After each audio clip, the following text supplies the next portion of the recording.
While you were casting spells, I was studying the blade.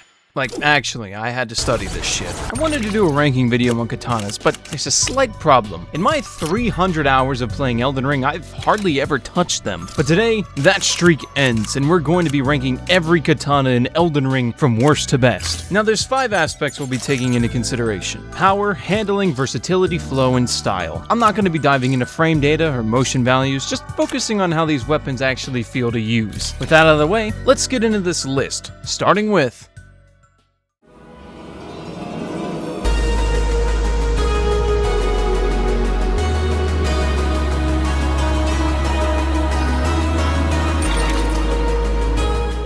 the Watchdog's Greatsword is the little sister to the Greatsword. The Meteoric Ore Blade is the stunted infant sister of the Amog, in name only. This was easily the most underwhelming katana in the entire video. For one, it does hardly any damage, and is a pretty small sword in itself, so on the physical front there isn't much going on, not to mention it hardly procs bleed. You know, the thing katanas are known for doing. The Ash of War is a complete nothing burger. Cool, you pulled the boss closer. Oh wait! You didn't, because half the bosses in the game don't care.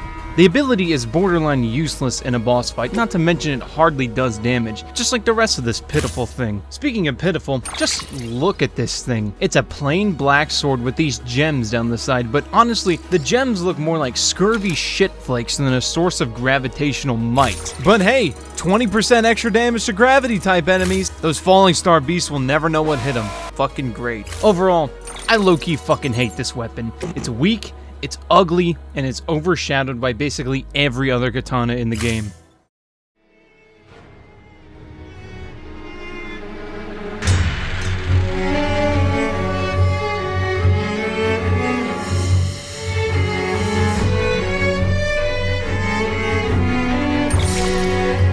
Here's one I nearly forgot existed, the Serpent Bone Blade. For starters, I'll give it credit for having the audacity to be a poison-based weapon. Is it practical? Fuck no. Bleed is way better, but it does take a certain type of Chad to use poison in Elden Ring. The Serpent Bone Blade is a somber weapon that comes packed with the ability Double Slash, which alone makes it decently powerful, and using it to proc poison is quite consistent, even if the damage from the poison is hardly noticeable compared to bleed or cold. If nothing else, you can use it to proc Kindred of Rot's Exaltation for that free damage boost, which I won't deny is good. Double Slash is good enough to carry it, but being locked into it and all the usual downsides of a somber weapon holds it back. As for the design, honestly, it's kind of middle of the road for me. I like the serrations on the back, even if it doesn't make too much sense considering the way you swing the sword, but the wiry snakes around the end as well as the awkward snakeskin gradient just makes it look gross. This weapon is fine enough, dare I say even respectable to use, but ultimately too understated to stand out.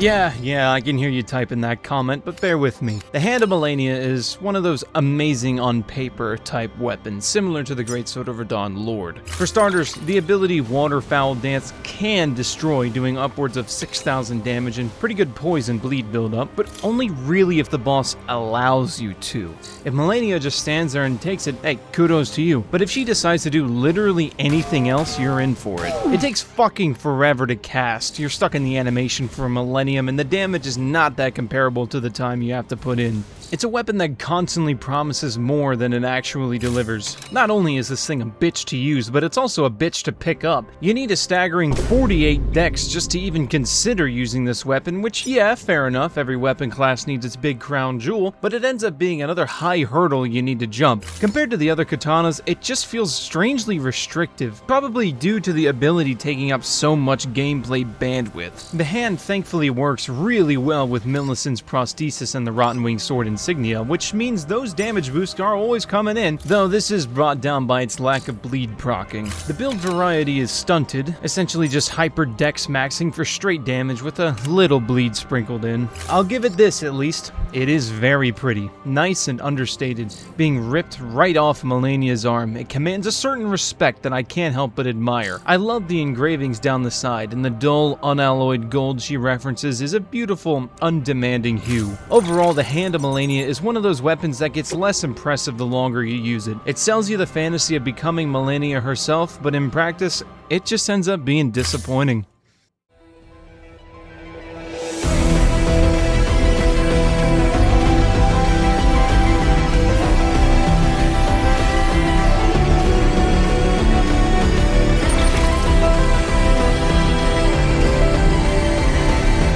The Sword of Night is a katana that I'm in two minds about. For one, the multi-hit heavies and mini waterfowl ash give it a unique identity, but they constantly force you to overcommit, which we'll see is a recurring theme. This thing can sometimes feel like a pushy hinge date, forcing you to commit in situations you're not quite ready for. For the ash, first off, that name is fucking badass. Witching Hour Slash. It just has such a raw element about it. Unfortunately, that rawness doesn't translate into results. It takes forever to charge up, plus the distance you gain while in the ability is barely enough to stick to bosses. But, on the other hand, I love how the charged version is multiple waterfowl-esque slashes while the uncharged is just 3 swings. That's a very fun and unique take on an Ash of War. Much like the Ash, I'm ambivalent about the design. I just feel like it's trying way too hard. A Blade of Shadow sounds sick as hell in concept, but in practice it just looks like it's edgy for the sake of it without anything to say.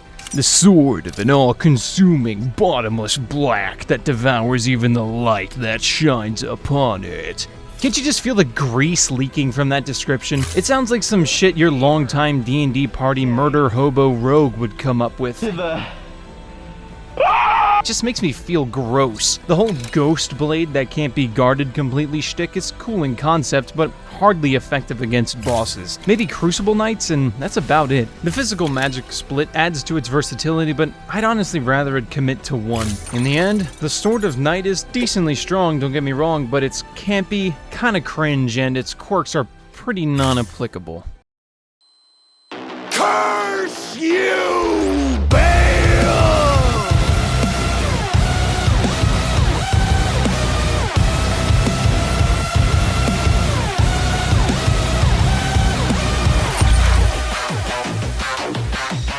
Great katanas are technically a class of their own, but seeing as there's only 3, I decided to include them in this list. This thing definitely does what it says on the packaging. It hunts dragons pretty fucking well. I don't think anyone nowadays really needs help fighting dragons and drakes, but good god, this thing makes it trivial. And I mean it melts through Borealis, 4 shots Adula, and just straight up one-shots Agheel without any buffs besides talismans. The design is fine enough. I like the jagged stone scales down the spine. It gives it an edge of chaotic ferocity. The rippling blade looks genuinely vicious. It reads as incredibly deadly, and it's a repeating theme we'll see in a few others down the list. The ability as well is striking and beautiful. I love the reddish pink of the spell, and overall it gives the weapon a lot of personality. I think the only thing I could do without is the sheath. I'm not a fan of the overcomplicated lines and clashing color scheme, though I can see the call back to Fair Missoula and the ancient dragon culture, similar to the Ruin's greatsword. Other than that, I mean, it's fine enough. It may not be as flexible as the standard great katana, but when a dragon shows up, this thing clocks in for work. Not a hero we asked for, but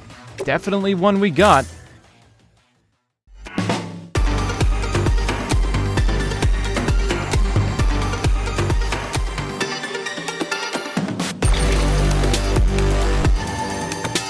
Continuing our dragon theming, enter the Dragon Scale Blade. This one, much like the Serpent Bone Blade, is oftentimes looked over in the katana family, but I actually found myself liking this one. For starters, it's a very cool premise for a sword. The Ice Lightning is a fun combination of elements to strike down enemies with, and the lingering buff is surprisingly potent. This paired with its good uses of Rotten Wing Sword Insignia, Shard of Alexander, and Lightning Scorpion Charm means its combos can easily reach 5,000 to 6,000 if every hit lands. It's also important to note that despite despite the sword being wreathed in magic, you only need 12 strength and 20 dex to wield it, making it an easy source of magic damage without having to spec into intelligence or arcane. Another notable feature is the ability to choose whether or not to apply the magic damage. You could easily just not use the ability and stick to straight physical, which that layer of control puts the dragon scale over something like the Sword of Night. Design-wise, the sword itself is pretty clean, almost Monster Hunter-esque. The scales, tufts of fur down by the hilt, and the dragonkin soldier skull at the pommel makes for a great design, especially when surrounded by the ice lightning buff. The sheath is really awesome as well, being a twisting spiral down almost mimicking a horn of sorts, and the white scales on black leather make for a great design. Overall, the dragon scale blade is a respectable blend of ice, lightning, and dragon imagery. It's not trying to be the main character, and in doing so, it does just about everything right.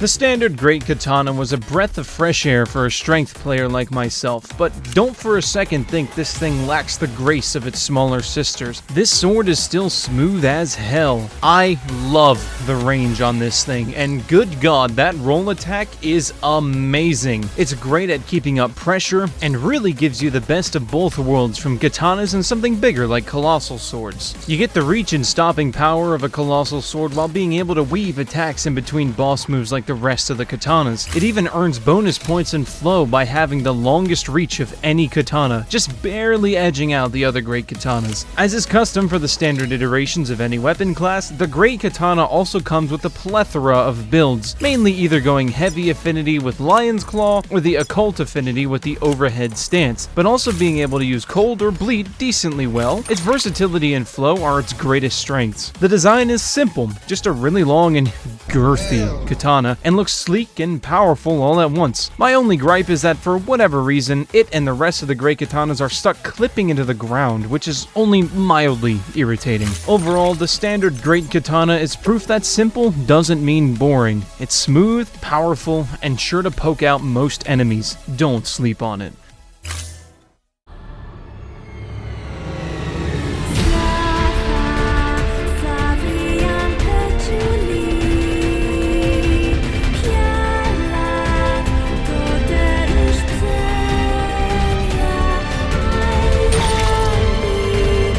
Ah, Moonveil, one of the great old ones. This sword still performs to this day. First of all, holy fuck, what an amazing name. Just saying Moonveil is a treat in itself, and this thing follows up on that badass name in more ways than one. Also, as a moon man myself, I gotta give it extra props, but just look at this fucking thing. It's refined, simple, and stunningly beautiful. A striking silver blade with a pebbled glintstone texturing down the spine. It looks like it was plucked straight from the stars, like the tail of an icy comet. That textured blue-gray lacquer and the small cord wrapped around the neck are such clean details. Visually, this thing is top tier. Speaking of the sheath, its Ash of War, Transient Moonlight is an upgraded version of the standard Unsheath ability, now including an extra wave of glintstone magic to extend the range and add a decent chunk of damage on top. The magical arc can be surprisingly inconsistent. Sometimes it barely travels, other times it goes way farther than you expected. It can be tricky to gauge sometimes. This arc means you have much longer reach than the other katanas, and weaving in unsheath attacks between your other combos or outranging bosses with the wave makes for a very satisfying gameplay loop. The split intelligence and dexterity scaling is fun and a cool option for mages to keep as a sidearm. Overall, Moonveil is the sword the meteoric ore blade wishes it was, a force to fear and a slice of beauty.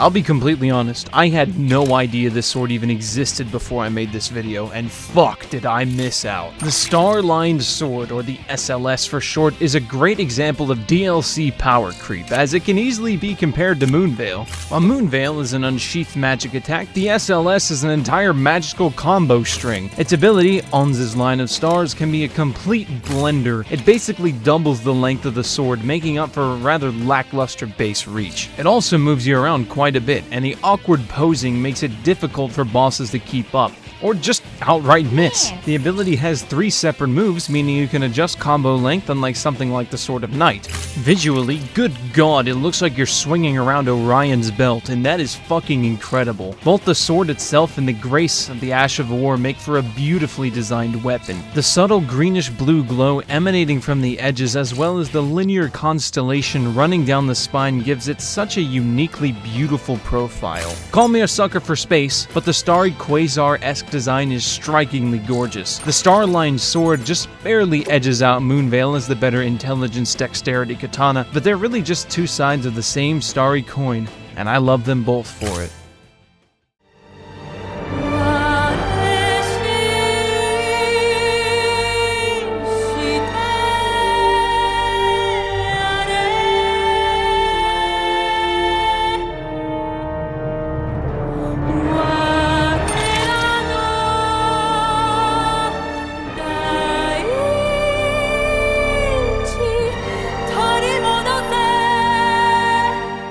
The Uchi is the katana. It's the easiest to pick up, it literally being a starting weapon for the samurai class, and it ends up being one of the best in the game. Honestly, for being a starting weapon, the Uchi is damn strong on its own, but the real gold is in its versatility. It's handily one of the best versatility-focused weapons in the game, working with different affinities, occult, blood, cold, keen, etc. Whether you're using unsheathed double slash or bloody slash, the Uchi makes almost all of them feel incredibly smooth. Unsheath and Double Slash are very fucking strong, both having uniquely powerful flows, focusing on weaving attacks into combos or between boss attacks. The Uchi Katana is straightforward. It's whatever sword you make it, and that is a unique beauty in Elden Ring. It doesn't scream for attention, it won't carry your sorry ass through the game, it just quietly exists knowing its place. The design reflects its identity. It's literally just a katana. There's nothing special about it. Some might dock it points for that, but I recognize the uniqueness of being mundane in this game, especially as a katana. I really love that about the Uchi. In a way, it reminds me of the Zweihander, simple, contained, and always reliable. Like an old friend you can always call on. It doesn't need to be number 1 to earn your respect.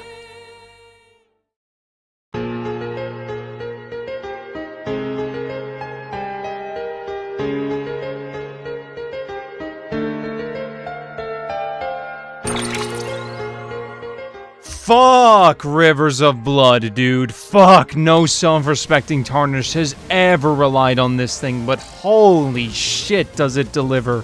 You know how strong this weapon is. Everybody does. This thing bitches up just about everyone in its path. Godfrey, gone. Malenia, punching bag. Promise Consort? Don't get your hopes up. This thing mows through bosses, and God forbid you have a blood weakness, you'll be seeing damage numbers in the 8 to 9,000s. Not to mention it does fire damage in addition to everything else, which is one of the most powerful elemental damage types, with many enemies having explicit weaknesses to it. The Ash of War Corpse Piler still fucking destroys everything in its path, even though I swear it's been nerfed like 100 times. Lord of Blood?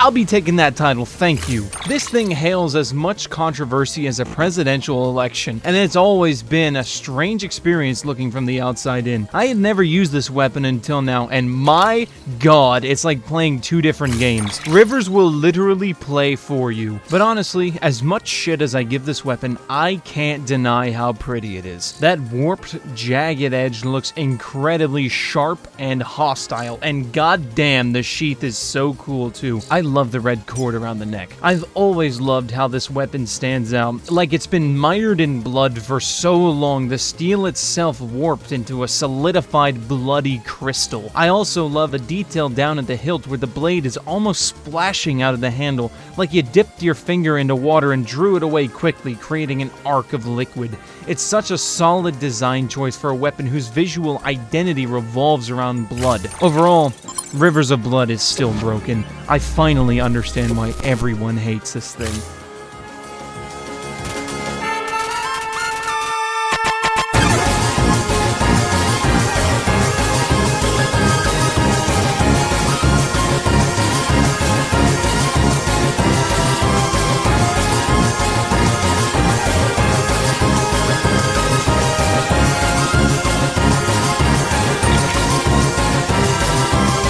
And yet, we can fall even further. Enter Rivers' big sister, Rakshas's great katana. I don't think I truly have any words for this monstrosity, but I'll try anyway. First off, this weapon has such a disgustingly simple Ash of War weed cutter.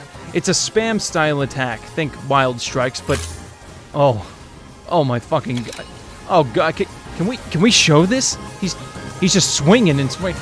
Oh my, 20,000 fucking damage. 20,000! She didn't even get to phase 2. What the fuck? Yeah, Weed Cutter is an absolutely game-destroying ability. I've never seen numbers this high in Elden Ring, and I didn't even do anything crazy. No setup, no buffs, not even a physic flask, just pressing L2. Interestingly, you gain super armor while using the ability, but take 10% more damage. That is, if anything you're fighting can survive long enough to even hit you. Using the ability moves you around quite a lot, so it can actually mess up boss targeting or just force you around their attacks. Outside of Weed Cutter, the weapon plays quite handily, having excellent reach, a great poke on both the charged heavy and the roll attack, and great poise damage to boot. Unlike its little sister, Rivers of Blood, it does purely physical damage, and that works to its advantage, as speccing into one damage type will always win out over split damage. You could easily ignore the Ash of War on this weapon and still have an incredible sword in your hands. Visually, this weapon is an absolute stunner, looking sleeker and a lot more put together than Rivers of Blood. They both pull off their respective looks equally well, this one being a long, slender black sword coated in fresh blood. God, it's so fucking clean, man. Where Rivers is jagged and wild, Rakshas's is refined but still deadly, both respectively amazing designs in their own rights. Strangely though, Rakshas's doesn't have a sheath.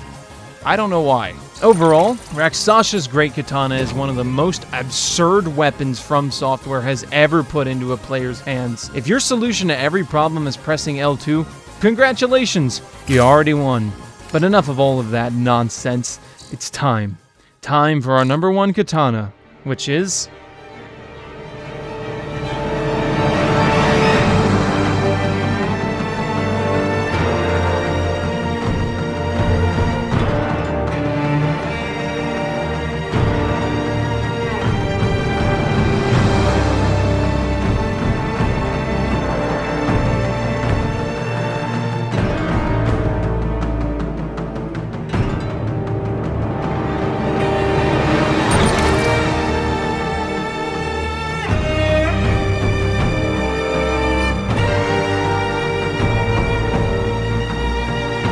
The Nagakiba is truly one of the greats when it comes to Elden Ring's weapons. This thing is one of the most honest weapons in existence. It's just a really long katana that lets you make it into whatever you want. No fancy gimmicks, just results. Whether it's focusing on maximizing bleed buildup and scaling with arcane using the occult affinity, or applying status effects like cold or hell, even rot on your target, the Nagakiba can do it all. It does great damage, keeps enemies from recovering poise, and its range means things like poking through the roll attack, jumping attacks, and just about every Ash of War you can throw on it will all consistently land. It, alongside the rest of the standard katanas, has great versatility. That versatility is executed to the utmost through its other greatest strength, its length. This katana can keep up with the range of most bosses, and for the larger ones means that moving their left foot an inch isn't the difference between whether or not you stagger them. There's something about that abnormally long blade that just scratches an itch in my brain. The sleek,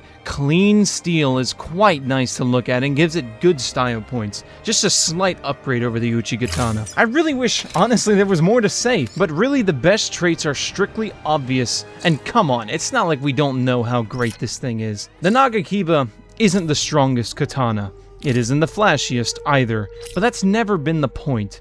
We're ranking what is the absolute best for most people, and that absolutely applies here. Most every sword on this list is usable and can be good in its own right, but the Nagakiba beats out the rest of its sisters by truly just being so damn well-rounded. The Nagakiba doesn't win because it's the best at one thing, it wins because it's never the wrong choice. Katanas are great, but this one is excellent. My friend, thank you for joining me today. Firstly, I want to express my appreciation for the support on my first video, which, if you like this one, you should definitely check out. Be sure to tell me your opinions on my placements down in the comments, which I've learned some of you are quite vocal about these things, which is amazing, honestly. Some of you asked me what songs I used during the intros of some of the weapons last time, so I'll include the track list down in the description, along with the link to my Discord server, where you can come join the tight-knit community and get updated on video progress. We'd love to have you. Lastly, I know this is just a silly ranking video, but I just wanted to let you know that we're glad you're here, and keep on keeping on. That's all from me. Thanks again for watching. Until next time, peace.